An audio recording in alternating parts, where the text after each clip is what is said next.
members of the United States Supreme Court, President Clinton, President Bush, President Obama, President Biden, Vice President Harris, and my fellow citizens. The golden age of America begins right now.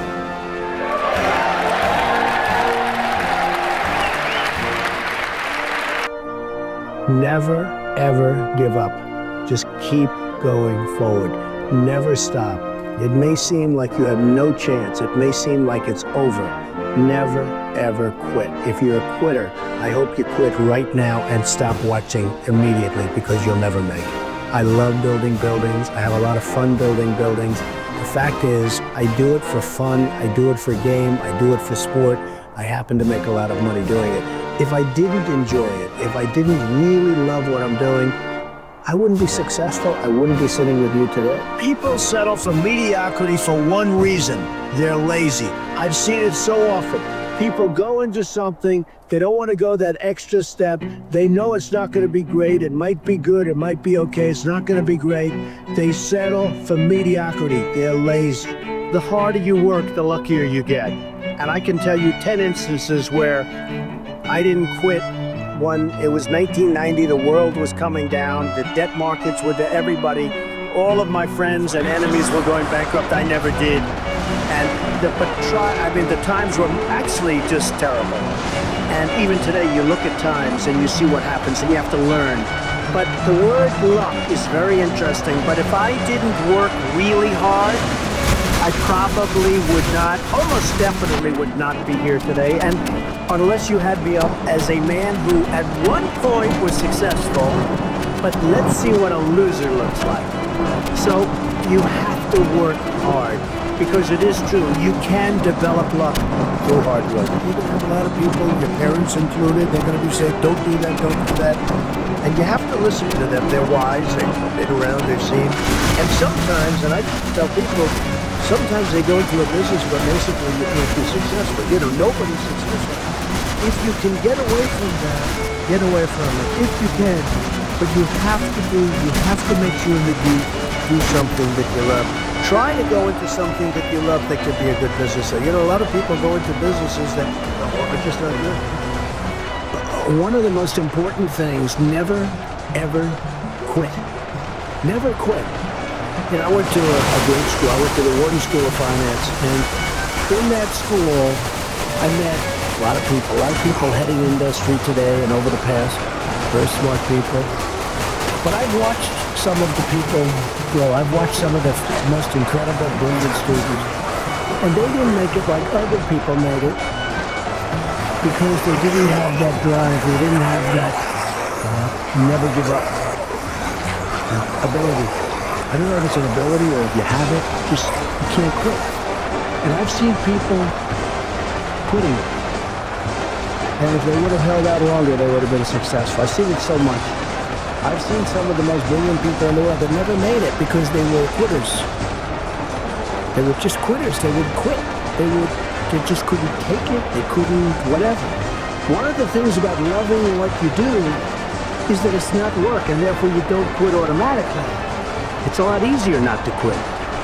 But you can never give up. Now, you have to also have flexibility. You can't necessarily say, I'm never giving up. And you got to be able to weave and bob. You don't have to go through a concrete wall. When you can go over it or around it or under it or something. You have to have flexibility. You have to always be able to change course a little bit. Maybe always with that same goal, but don't quit. You have to have an ability to handle pressure. Because no matter how successful you are, I have many friends and enemies, a lot of enemies too, I don't care, but that's fine. I have a lot of enemies, and I've watched people and I've seen it. And people that can handle pressure can be entrepreneurs, can be successful. Now I have some friends that are really smart, but they can't handle pressure. In which case, they should work for somebody, do great, and have a good life. There's nothing wrong with it. Because I almost think that's an instinctive thing, the ability to handle pressure. Now, one of the things I tell people about pressure is, you know what, they said, how do you handle pressure? Who's had more pressure than me? Have I had pressure over the years? And if you can't handle pressure, you have to know that about yourself. You have to know that about yourself. So, handle pressure. If you can't, that's okay. But one of the things I tell people about handling pressure is, because they ask me the question, how do you handle the stress?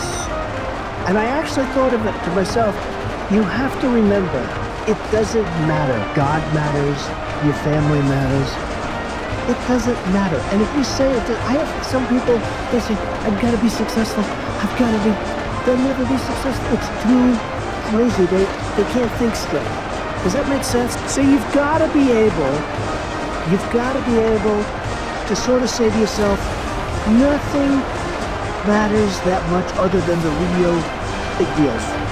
With family, with your faith, etc. Going against the tide is great if it works. Now, it doesn't always work, and you really have to be smart to go against the tide because you're going against a lot of smart people. But when you get it right, you'll end up better. Whether it's Microsoft or Google, I mean, so many people that have really hit big have gone against the tide. But you have to have great confidence in yourself. You have to be the right person.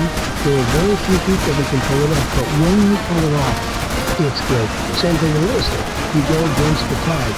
People are selling, you're buying, the tide changes. You have to love what you do.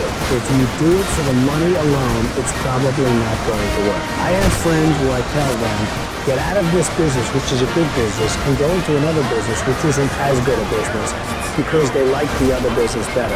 They'll do better in a less good business, so to speak, than they will in the better business, because they like it. Somebody has a family, has a job, they have a nice job, they get X dollars a week, they don't have to worry about very much, it's not going to be great, they're not going to live in Palm Beach, but you know what? They have a job, and it's income coming in. The hardest thing to do, in my opinion, in business, is to leave that job and become an entrepreneur, because you're risking your wealth, you're risking your family, your health, your family's health, you're really risking a lot. You have to know in your gut whether or not you have it to be an entrepreneur. Can you handle pressure? Can you handle all of the problems that you're going to be confronted with? And there'll be many, many problems. But the toughest job that somebody has, in my opinion, in business, is to know when to get out of something and when to go in something. Because that's a very, very risky proposition. I've always believed in positive thinking. At the same time, I don't want to mislead. I also believe in aspiring in terms of